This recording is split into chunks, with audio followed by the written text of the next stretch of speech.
So, thinking about moving out of state, but never really moved out of state before, feeling a bit anxious, it's uncharted territory, not really sure where to start. Well, I'm here to help you.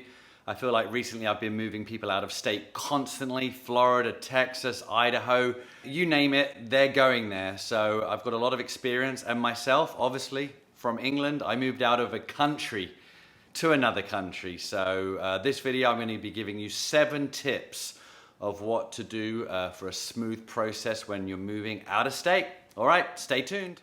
I'm Matt Tilley, the British Bloke, a realtor here in Southern California. And if you're thinking of leaving state, please give me a call, happy to help. And if you're moving into Southern California, whether it's in the next week, 1 month, 6 months, give me a call, shoot me a text, write me an email.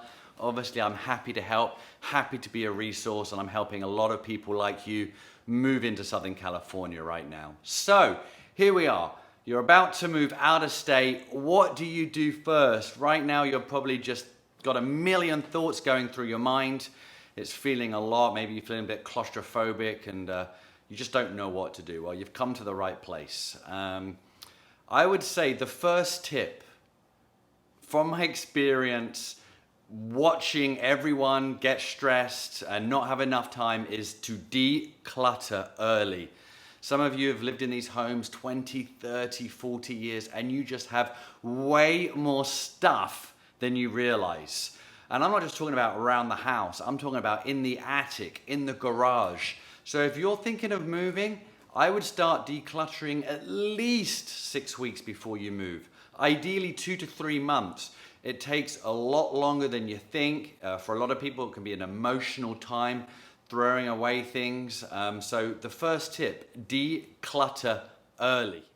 Tip number 2, get help. There's so many people, they're just wanting to do everything on their own just to save, $300, $400, $500,000, maybe a bit more. And yeah, that sounds great. Keep the money in your pocket for your adventure to your new state. But after a while, it can get really stressful. You feel overwhelmed. And you know what? When it comes to just packing boxes, packing clothes, packing garage stuff, get someone to help. You can be there with them, directing them what you want them to do, but you don't actually have to do it yourself. And it's a lot quicker. They're insured. These companies are insured, so you know your belongings are looked after. But tip number 2, get help. You do not have to do everything on your own. And I've seen it caused a lot of arguments, spouses, family members working together. It's not exactly the most fun job. People break things, and it can cause arguments and stress and unwanted stress. So tip number 2, get help. It's okay to ask for help. Tip number 3, start looking for moving companies now.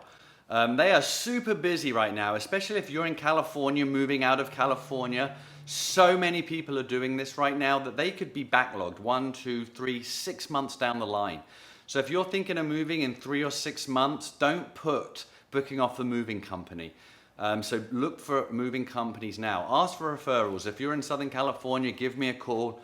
Obviously there's hundreds of moving companies. Not all of them move out of state. Not all of them move to the eastern states. Some will go middle America and the close states to California. So start vetting and get them booked. And like I said, go on Google, read reviews. There's information out there. I would probably interview 3 moving companies just to see prices, timelines, etc. And then choose one that you feel comfortable with. At the end of the day, you're going to be working with these people, so feel comfortable with them. Now, this is extremely important. What I've noticed, there's a lot of moving companies that will ask you, so just tell me what's in your house. I can give you an idea of price. We can lock that in and, it's great. Don't do that. Have the moving company send a man or woman to your house and give you the estimate. The amount of times I've seen a client before they met me do these with the moving company, so they tell them, well, you've got about 28 boxes based on what you've told me. That's going to cost you $2,700.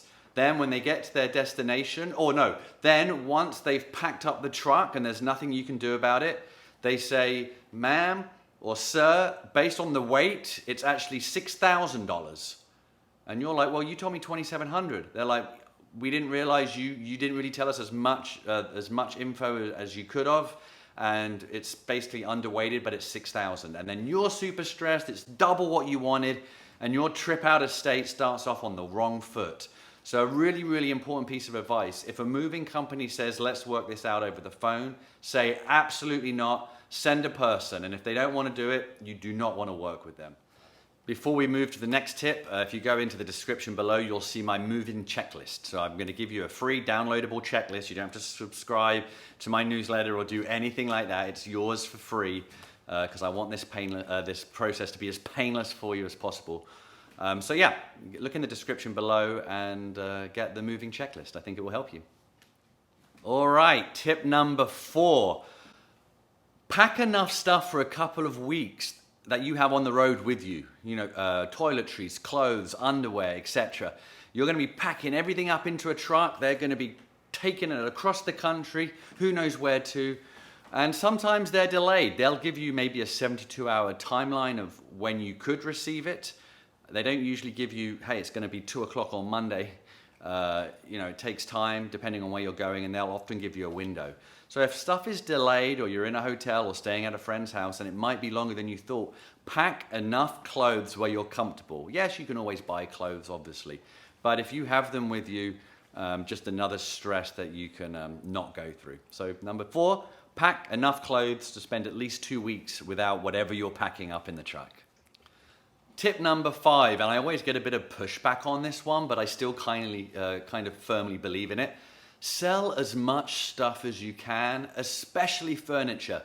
If you've lived in this home and your furniture's 15, 20, 30 years old, if you're moving from California, for example, to Texas or Florida, chances are your house might be bigger than the current one you're in. Also, the furniture you currently have might not even fit or suit the style of your new home. So many clients, they pack up all this furniture, they pay for it to be taken out of state to the new location. And when they get there, it doesn't fit the new vibe, and they get rid of it or they sell it, and they paid for it to be transported across country. So my advice, if you don't love it, sell it now, donate it, get rid of it, whatever you want to do, and buy new furniture at your new home. Tip number 6, get the utilities turned on in your new property. If you're moving from California, for example, to Florida or Texas, and in the winter, for example, in Texas, and you turn up and your utilities aren't on, you're going to spend the night freezing cold, or you might spend the day freezing hot if it's in the summer. So make sure the utilities are turned on 24 hours or even 48 hours before you arrive. That gives some buffer if something goes wrong. You don't want to get there and the utilities not be turned on. You can't shower, you can't cook, you can't settle in. And after a drive or a flight, you just want to sit back, relax, and enjoy your first night in the house.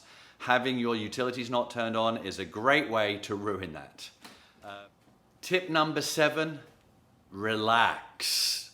People are moving out of state all the time. You're not the only one in this situation. You can do it, okay? And it's going to be stressful. Of course it is. You're moving. Maybe you've been there 10, 20, 30 years. It's a life change. I've seen so many clients sell their house. They've lived there for 30 years and they're sitting in their car and they're in tears. It's almost like losing a family member saying goodbye to that home. And you might not feel this till the very end. You're so caught up in moving the house and saying goodbye to friends and making sure everything's done. You're not really thinking about leaving the house. So if you do get in your car or you're locking the front door for the final time and you get overwhelmed and overcome and start crying or feeling emotional, don't worry, that's fine. It's normal. It's very, very natural. But just relax. If you've, like I say in tip 1 or tip 2, if you've started early, given yourself 2-3 months to pack and get ready, you're going to be fine. So relax, take a deep breath. No, it's not going to be plain sailing. But if you follow the steps that I've said, you're going to get to your new house, big smile on your face. And like I said, I am here to help you. Shoot me a text, give me a call, write me an email. I am here as a resource. And if I missed anything out, comment below, let me know what I've missed and what you did to help you with your move out of state. Let me know where you moved to. Did you move across country? Did you just move a few states away? Yeah, love to hear from you and love to know what I've missed out so I can help people with more tips if I've missed something. Okay, well, good luck with it all. Like I said at the beginning, if you like this video, please smash the like button, subscribe, hit the notification bell if you want more videos. I do 3 videos a week about Southern California, Long Beach, moving out of California, anything that can help you. So subscribe, that way you can get my videos and hopefully more people will get to see my videos as well. So I'm Matt Tilley, the British bloke, a realtor here in Southern California. I hope to see you at my next video. Goodbye.